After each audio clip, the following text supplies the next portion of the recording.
नमस्कार प्यारे दोस्तों एंड डियर स्टूडेंट। आज हम लोग पढ़ने वाले हैं दोस्तों माइक्रोमीटर के बारे में। ठीक, आज हम माइक्रोमीटर का ओवरव्यू देखेंगे। माइक्रोमीटर के बारे में अच्छे से और एकदम आसान तरीके से समझेंगे कि माइक्रोमीटर का लिस्ट अकाउंट या फिर माइक्रोमीटर द्वारा किसी ऑब्जेक्ट को कैसे मेज़र किया जाता है। ठीक है, तो चलिए पहले मोटा मोटा यहाँ पे हम समझ लेते हैं कि माइक्रोमीटर में जो दिए हुए हैं ये इनके मतलब पार्ट्स के बारे में हम अच्छे से समझते हैं। तो देखिए दोस्तों, ये चीज़ क्या है, इसे हम एनविल कहते हैं। और ये बाकी ये चीज़ इंपॉर्टेंट है, स्पिंडल, इसका नाम भी आता रहेगा। तो ये स्पिंडल आप इसे ध्यान में रखिए, ये चीज़ स्पिंडल है। बाकी इनके जो ये वाले भाग हैं इसे हम कहते हैं मेजरिंग फेस। जो फेस दिख रहा है मेजरिंग फेस, इसे क्यों कहते हैं, क्योंकि यहीं पे ऑब्जेक्ट बीच में रख के मेज़र किया जाता है। ठीक, बाकी ये जो चीज़ है दोस्तों इसे हम कहते हैं स्लीव विथ वर्नियर ग्रेजुएशंस। ठीक, ये आपका थिम्बल्स है। ठीक, और ये क्या है, रेचेट स्टॉप। ठीक, इसे रेचेट स्टॉप क्यों कहते हैं, क्योंकि जब आप इसमें बीच में इसको रखेंगे तो आपका ये इसको घुमा के हम चेक करते हैं, इसमें मतलब आवाज़ आती है। आवाज़ वो बताएगा आपका ये ऑब्जेक्ट जो है अच्छे से सेट हो गया है कि नहीं। अगर ये आवाज़ करने लगे इसका मतलब ऑब्जेक्ट आपका अच्छे से सेट हो गया है। ये आवाज़ नहीं करेगा तो आप इसको घुमाएंगे, आपको पता ही नहीं चलेगा हमारा ऑब्जेक्ट कसा हुआ है कि नहीं, अच्छे से सेट है कि नहीं। या आप अधिक घुमा के ऑब्जेक्ट को भी नुकसान पहुंचा सकते हैं, इसलिए उसे बचाने के लिए इसे बनाया गया है। ठीक, और बाकी ये आपका क्या है, ये लॉक की है। ठीक, ऑब्जेक्ट को अच्छे से कसने के बाद हम इसे लॉक कर देते हैं भाई। ठीक, ताकि इधर उधर हमारा ये जो है स्केल वगैरह ना भाग जाए, इसको हम लॉक कर देंगे, उतने पे ही ये रुका रहेगा। बाकी आपका ये क्या है, ये फ्रेम है दोस्तों। फ्रेम आपको दिख रहा है, फ्रेम है ये। ठीक, तो मोटा मोटा बस यही जानकारी हमें लेनी थी। ओके,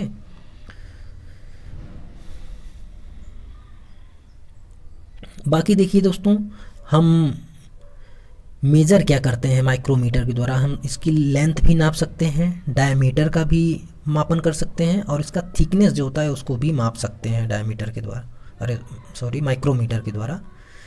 ओके, ये किस प्रिंसिपल पे बेस होता है, ये जो है नट और बोल्ट के सिद्धांत पर काम करता है दोस्तों। किस पे, नट और बोल्ट के सिद्धांत पे। It can measure up to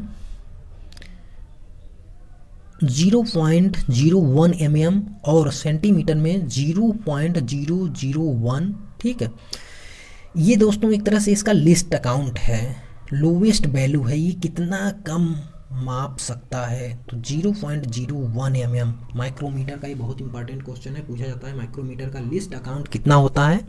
तो माइक्रोमीटर का लिस्ट अकाउंट 0.01 mm होता है। ओके, देखिए ये इंपॉर्टेंट है, आप इसे ध्यान से समझिए।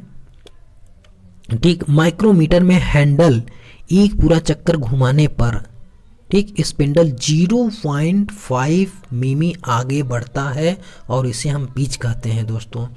ठीक, कहने का मतलब माइक्रोमीटर का जो हम थिम्बल आपको दिखाए थे जहाँ वो रेजेक्ट लगा हुआ था, उसको अगर हम एक चक्कर पूरा घुमाएंगे तो जो स्पिंडल है जहाँ ऑब्जेक्ट कसा जाता है वो कितना आगे बढ़ता है दोस्तों, 0.5 मिमी।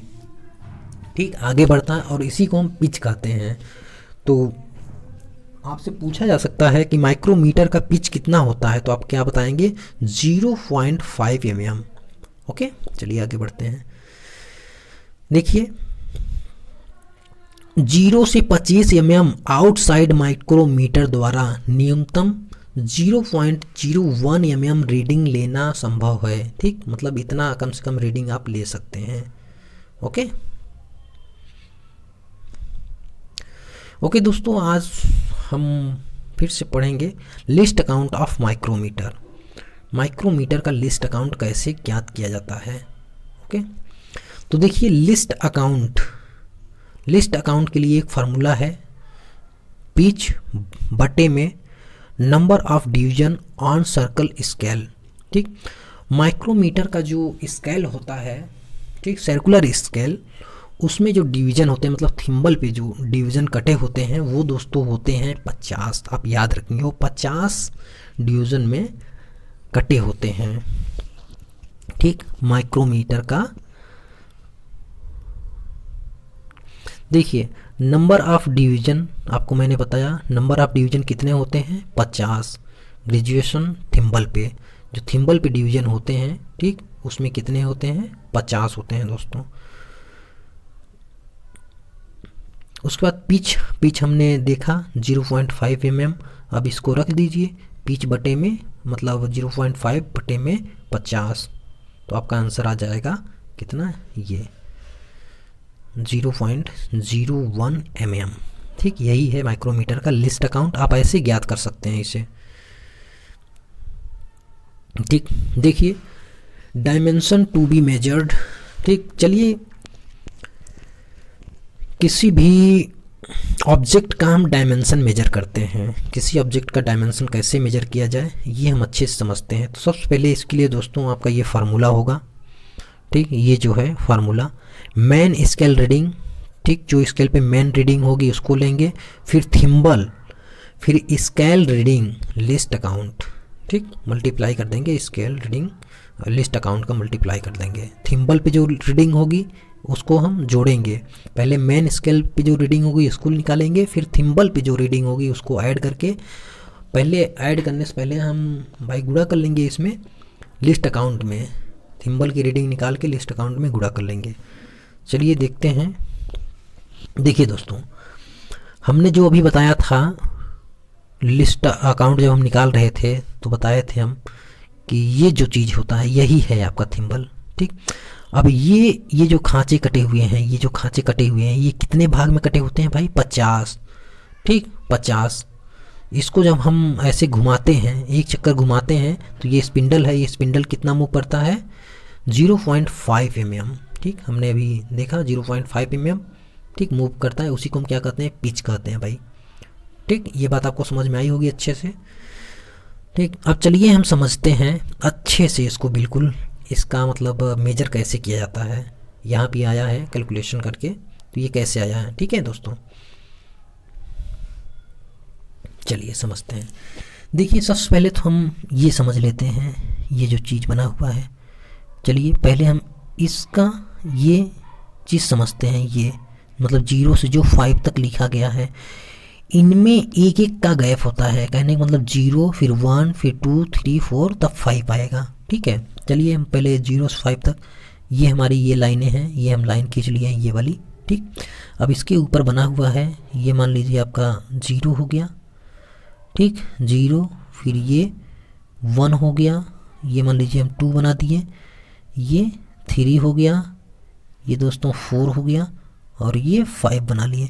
उसके बाद हम ये नीचे वाली लाइन बनाते हैं दोस्तों। तो ये नीचे वाली जो लाइन होती है ये बिल्कुल इनके सेंटर से होती है दोस्तों। ठीक, सेंटर से बिल्कुल होती है, ऐसे, ओके, ऐसे सेंटर से ऐसे।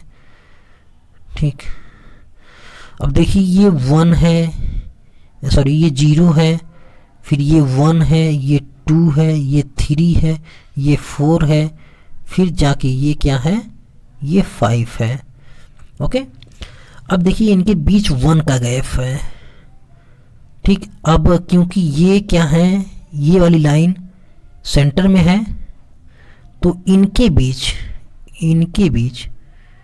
ठीक, इनके बीच का गैप कितना होगा, कहने का मतलब इनके बीच का जो गैप है कितना होगा दोस्तों।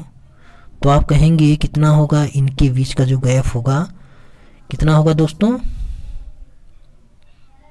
0.5 mm का गैप होगा, 0.5 mm का गैप। बस इसी को हमें ध्यान में रख के मेजर कर लेना है। अब देखिए, अब मान लीजिए हमारा ये ऑब्जेक्ट रखा गया है यहाँ पे, ये क्या है, एक ऑब्जेक्ट है, ये रखा गया है, और यहाँ से हम इसको बिल्कुल सेट कर लिए। देखिए एकदम चिपका हुआ है ना। ठीक, तब यहाँ पे स्केल अपने आप ये रीडिंग बताने लगेगी। इस ऑब्जेक्ट को कसने के बाद, सेट करने के बाद ये हमें रीडिंग यहाँ मिल रहा है। रीडिंग क्या मिल रहा है, देखिए ये 5 तो मिला, ये 5 तो मिला, लेकिन 5 के आगे भी तो है। अब आप जानते हैं एक एक का गैप होता है, तो मतलब 5 के बाद 6, फिर 7, देखिए 7 के बाद भी है। ठीक, कहने का मतलब 7 तो होगा। मेन स्केल पे रीडिंग कितना आ गया, 7। ठीक, मेन स्केल पे रीडिंग 7 आया भाई। ठीक, चलिए यहाँ लिखते हैं मेन स्केल पे रीडिंग हमारा 7 आ गया। उसके बाद देखिए ये बीच में है बिल्कुल, कहने का मतलब ये 7 है, मान लीजिए ये मान लीजिए 7, तो ये बीच में फिर आ रहा है, इसका जो थिम्बल है वो बीच में आ रहा है। कहने का मतलब कितना, फिर बीच में आने का मतलब इसमें 7 प्लस 0.5, कहने का मतलब क्या है दोस्तों 7.5, यही मेन स्केल पे रीडिंग इतना है 7.5। ओके, अब मेन स्केल पे हम रीडिंग निकाल लिए। अब देखिए अब थिम्बल पे रीडिंग क्या है, क्योंकि आप यहाँ पे जब देखेंगे तो मेन स्केल पे रीडिंग आपको तो निकालेंगे मेन स्केल पे रीडिंग, उसके बाद साथ में ये थिम्बल स्केल रीडिंग निकालना है हमें, ठीक, थिम्बल स्केल रीडिंग निकालना है। फिर उसमें लिस्ट काउंट मतलब 0.5 में हम मल्टीप्लाई कर लेंगे दोस्तों, ठीक। चलिए हमने मेन स्केल रीडिंग निकाल लिया। अब देखते हैं थिम्बल पे रीडिंग क्या है। देखिए तो ये क्या है 15, यहाँ 15, ये जो सेंटर वाली लाइन होगी जिस पे वो लाइन मतलब जिसके सीधे में ये लाइन आएगी वही हमारा थिम्बल पे रीडिंग होगा। तो ये देखिए ये यहाँ पे आ रही है सेंटर वाली लाइन, ये 15 हो गया, ये 16, ये 17, फिर ये देखिए बीच में दिख रहा है 18, ठीक, मतलब इस पे क्या है 18 है। तो थिम्बल स्केल पे रीडिंग क्या है 18, इसको प्लस कर लेंगे, प्लस 18 भाई, ये क्या हो जाएगा 18। फिर मल्टीप्लाई किसका करना है लिस्ट काउंट का, तो लिस्ट काउंट हमें पता ही है क्या होता है 0.01 mm, यही लिस्ट काउंट होता है। मल्टीप्लाई कर लेंगे तो ये कितना आ गया एक्चुअल में, ये आपका आ जाएगा भाई 7.5, फिर इसमें जब मल्टीप्लाई कर लेंगे तो ये आ जाएगा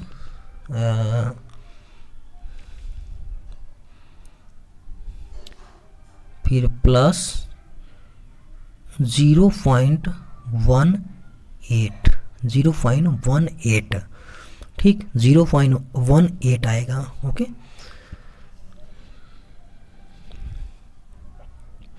अब आप इसको ऐड कर लीजिए तो ये कितना आ जाएगा दोस्तों, ये आ जाएगा आपका 7.68 mm, यही होगा इस ऑब्जेक्ट की रीडिंग।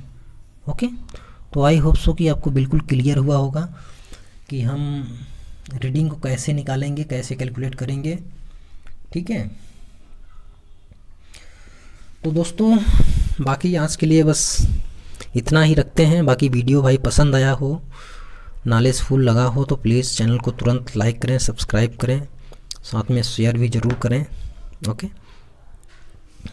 आज के लिए बस इतना ही। Thank you for watching my video, bye bye, take care. जाने से पहले दोस्तों एक बार फिर से कहना चाहूँगा, please like, subscribe and share.